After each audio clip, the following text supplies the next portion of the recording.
Escala en París, Braulio Moro.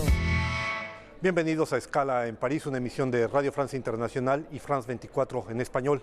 Hoy la hacemos precisamente aquí, en el corazón mismo de Europa, en el Parlamento Europeo de Bruselas, y nos acompaña ni más ni menos que el director de Comunicación y de Relaciones, portavoz del Parlamento Europeo, Jaume Duch. Bienvenido, Jaume. Muchas gracias. Hola. Es un placer tenerlo con nosotros. Jaume, es usted una de las personas que conoce más este Parlamento Europeo. Entró aquí en funciones en 2006. Lo conoce también como la palma de su mano, pero ¿para qué sirve el Parlamento Europeo? Pues para lo que sirven todos los parlamentos, es decir, para legislar, para aprobar las leyes europeas, las leyes que rigen muchos sectores de la vida de 510 millones de ciudadanos europeos, un Parlamento que sirve también obviamente para aprobar los presupuestos de la Unión Europea, para saber a dónde va el dinero, cuáles son las políticas en las que se quiere, digamos, acentuar el esfuerzo europeo, y un Parlamento que sirve, como muchos otros parlamentos, para controlar al Ejecutivo, para controlar al Gobierno de la Unión Europea, que en este caso no es un gobierno, es la Comisión. Y ser portavoz precisamente de la institución más grande en términos numéricos de este gran cuerpo que es la Unión Europea ha de plantear no pocos desafíos. Bueno, ser portavoz del Parlamento evidentemente es complicado porque esto es una institución plural, aquí hay muchas familias políticas, están representados 7 grupos parlamentarios, casi 2 centenares de partidos políticos nacionales, entonces uno sí efectivamente tiene que ir con cuidado de lo que dice o lo que no dice, pero mi función es sobre todo pedagógica. Yo lo que tengo que hacer es explicar qué es lo que pasa aquí, y es lo que hago con muchísimo gusto desde el año 2006. Precisamente esa es una de las funciones que cuando uno consulta el sitio internet de la Unión Europea le asignan a esta director general. Denos algunos ejemplos de cómo intentan ustedes, usted como director, comunicar con esta población de 510 millones de habitantes. Pues mire, en primer lugar, a través de los medios de comunicación, como ustedes, otros tantos en los 28 Estados miembros. Nuestra función principal es facilitar el trabajo de los periodistas, desde el punto de vista técnico, desde el punto de vista del acceso a la información, desde el punto de vista del contacto con los diputados, con el presidente del Parlamento. Todo lo que nosotros podamos hacer por ayudar a los medios de comunicación redunda en una mejor información del ciudadano europeo. Y luego, obviamente, también intentamos comunicar directamente con la ciudadanía a partir del momento en que Internet y las redes sociales nos lo permiten. Nuestro trabajo de alguna manera es abrir las ventanas del Parlamento para que todo el mundo pueda ver lo que está pasando en el interior y para que sea más fácil también la comunicación entre los ciudadanos y los diputados a quienes ellos eligieron. Decíamos, como responsable de comunicación del Parlamento, como portavoz del Parlamento Europeo, usted tiene ya más de 13 años funcionando en este cargo. ¿Cuál ha sido la ley en este tiempo que más ha llamado su atención, que haya sido la más importante para esta Unión Europea, aprobada por el Parlamento?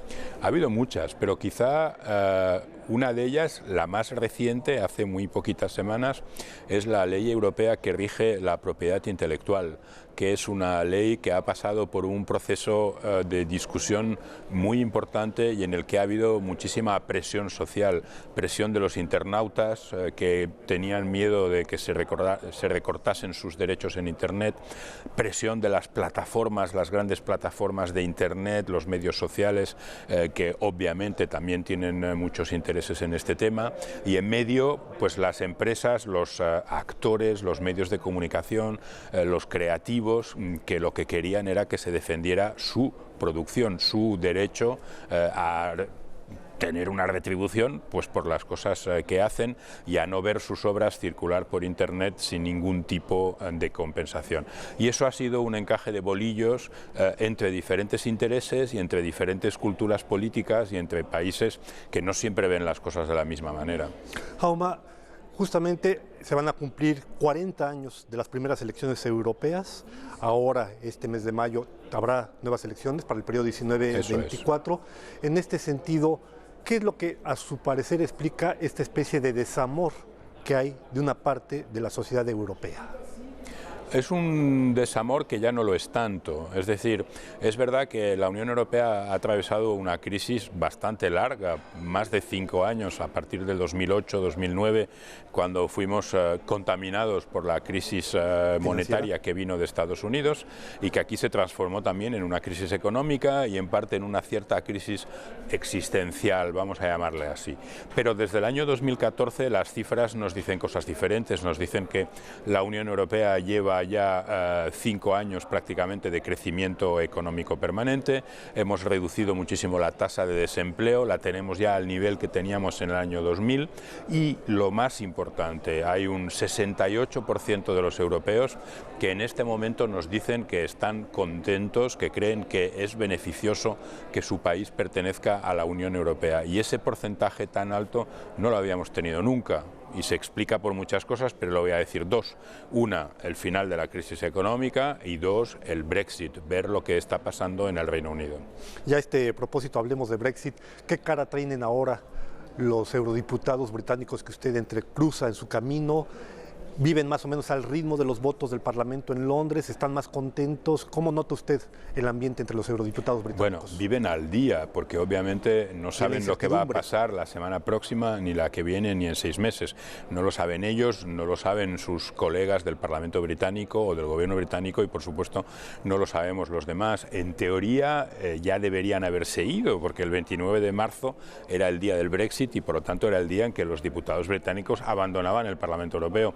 Ahora están en una prórroga que de momento tiene una fecha de caducidad máxima, que es el 31 de octubre, pero que puede ser la semana próxima o dentro de 2 meses, en el momento en que el Parlamento británico acepte el acuerdo que se negoció entre el gobierno de Su Majestad y la propia Unión Europea. Es decir, que es un poco un sin vivir. Soy diputado, sí, hasta que se acabe la legislatura, pero aún si me presento a las próximas elecciones europeas, no sé cuánto vamos a durar en la Unión Europea. Es una incertidumbre que no se corresponde con la lógica de un país tan importante o tan grande como el Reino Unido. Usted, como portavoz del Parlamento Europeo, sin duda conoce el mayor número de diputados. A muchos. En este sentido, a muchos, muchísimos seguramente. Sin darme nombres, ¿cuál es el que más le ha marcado de haber sido la persona más afable? ¿De qué país venía? ¿Qué es lo que le marca a usted en estos años que ha tenido esta responsabilidad? Pues mire, a mí me marcan personas que llegan ya con una trayectoria política importante y quizás sin darle nombres, pues estoy hablando de gente que a lo mejor hace unos años luchó por la independencia de su país o alguien que ha sido presidente de la República en su país otros muchos años o gente que contribuyó a la propia creación de la Unión Europea en los años históricos, los años difíciles. Obviamente ya quedan pocos, prácticamente ya se han ido yendo, pero yo llevo 30 años en este Parlamento y he podido conocer a gente que sí marca.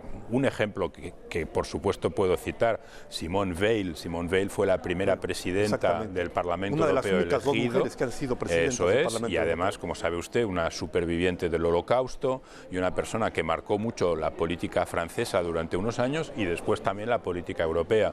Bueno, convivir con Simone Veil en el Parlamento Europeo ha sido un lujo y podría darle otros muchos ejemplos. Es una de las cosas, digamos, más bonitas de trabajar aquí. Sin duda alguna, pero al mismo tiempo es un parlamento donde hay conflictos, donde se cruzan muchas ideas, pero también contradicciones, escándalos. En estos 30 años que usted tiene aquí, ¿cuál es el escándalo que le ha marcado más? ¿Fue la vaca loca, por ejemplo? ¿Fue el glifosato, por ejemplo? ¿Cuál le ha marcado más? Bueno, a mí me marcó evidentemente, desde el punto de vista de lo que es la comunicación, la crisis de las vacas locas, en la que el Parlamento Europeo jugó un papel positivo muy importante. Me marcó en el año 99 la dimisión de la Comisión Europea, cuando el Parlamento la acorraló por temas ligados a la corrupción, y antes de que el Parlamento los cesara, pues ellos dimitieron, cosa que a veces pasa también en los Estados miembros. Y luego, si quiere, negativamente, pues me marcó, por ejemplo, cuando la ciudadanía francesa y holandesa en referéndum votó en contra del proyecto de Constitución Europea, porque ese era un momento muy importante para el futuro de los europeos y fue una lástima que, por las razones que sean, y ya es muy tarde para entrar en ellas, hubiera 2 países que se opusieran a la entrada en vigor de la Constitución.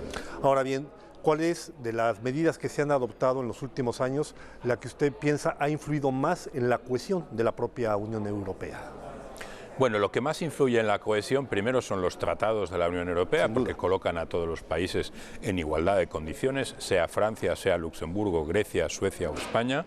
En segundo lugar, la solidaridad europea, que no es la solidaridad en palabra, sino que es la solidaridad en hechos, es decir, el que una parte muy importante del presupuesto de la Unión Europea sea un presupuesto de redistribución, dinero que viene de países más ricos y que va a países más pobres, lo que llamamos los fondos estructurales, los fondos regionales, los fondos sociales.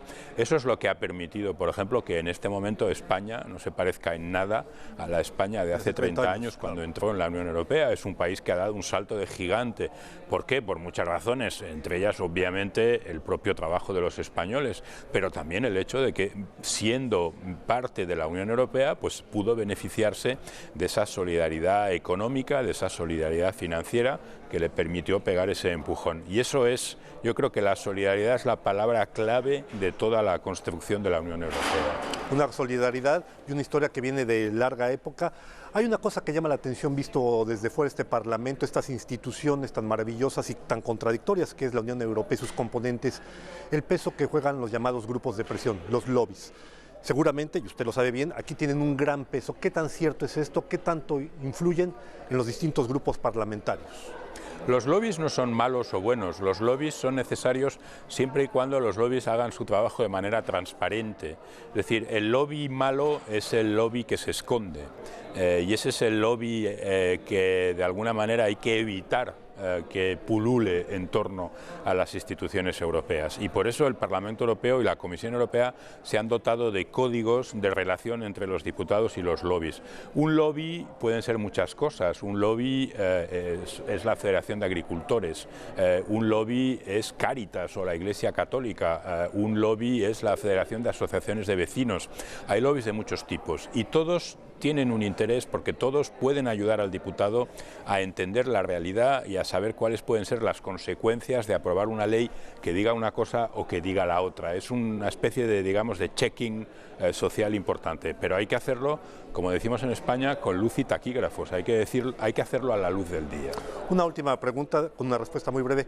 ¿Qué se requiere para postular como portavoz del Parlamento Europeo? Bueno, pues se requiere haber pasado unas oposiciones a funcionario del Parlamento Europeo, que es una cosa que yo hice hace muchísimos años, cuando era muy joven, en el año 89, y luego pues se requiere ir haciendo una cierta carrera funcionarial en la institución hasta que llega el momento en que a los diferentes grupos parlamentarios, a los vicepresidentes, al presidente del Parlamento, les parece que te has convertido en la persona indicada para hacer este trabajo.